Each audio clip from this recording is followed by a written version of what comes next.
The power of the mind to direct and redirect our direction in life is undeniable.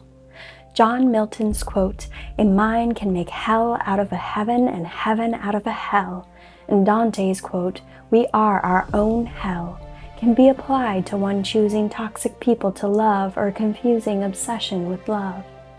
Along the lines of Tzu's saying, our thoughts become our actions, and our actions become our habits, and our habits become our character. Our actions and choices are a manifestation of our thoughts and beliefs.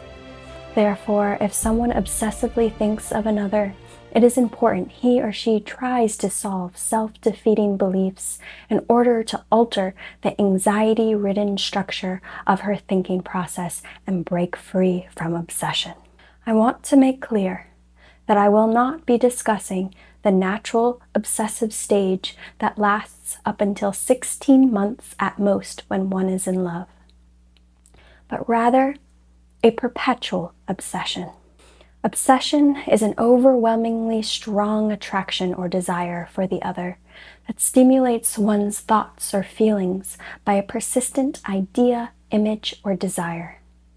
The thoughts are so overwhelmingly distracting that they can affect one's daily routine.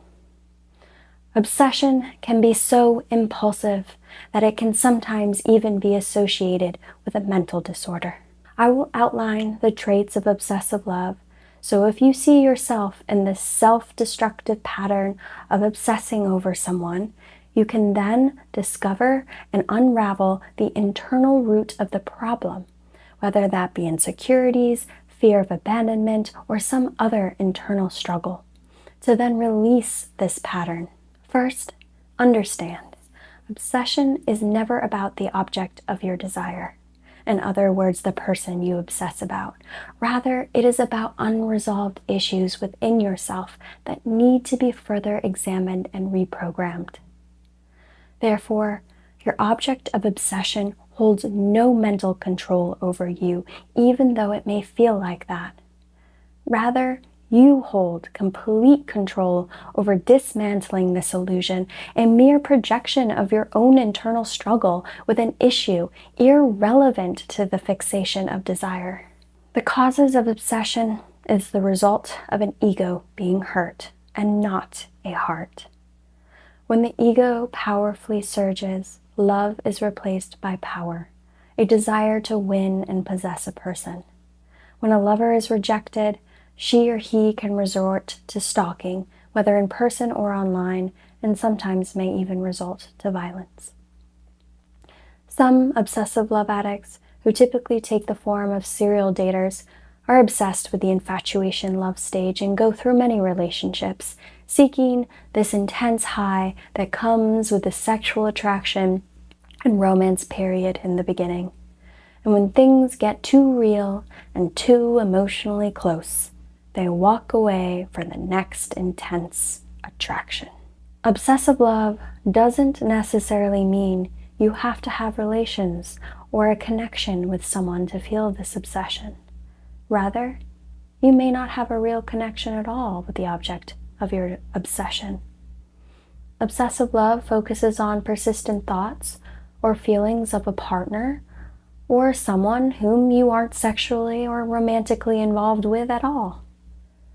Many obsessive love addicts are secretly obsessed with someone from afar. In this circumstance, obsessive love is actually quite common. Signs that you may be obsessed rather than in love with someone are as follows. You will be jealous and possessive. You won't like the idea of the other growing as an individual or having independence. You end up neglecting the person out of fear of losing the person, or you may be defensive, controlling, and resentful. You feel an overwhelming, obsessive wish to love and be adored by a person, making it almost impossible to control your feelings and thoughts. This feeling is sometimes similar to attachment disorder or obsessive compulsive disorder, making it very difficult for you to stay away from the one you desire, whether physically or mentally.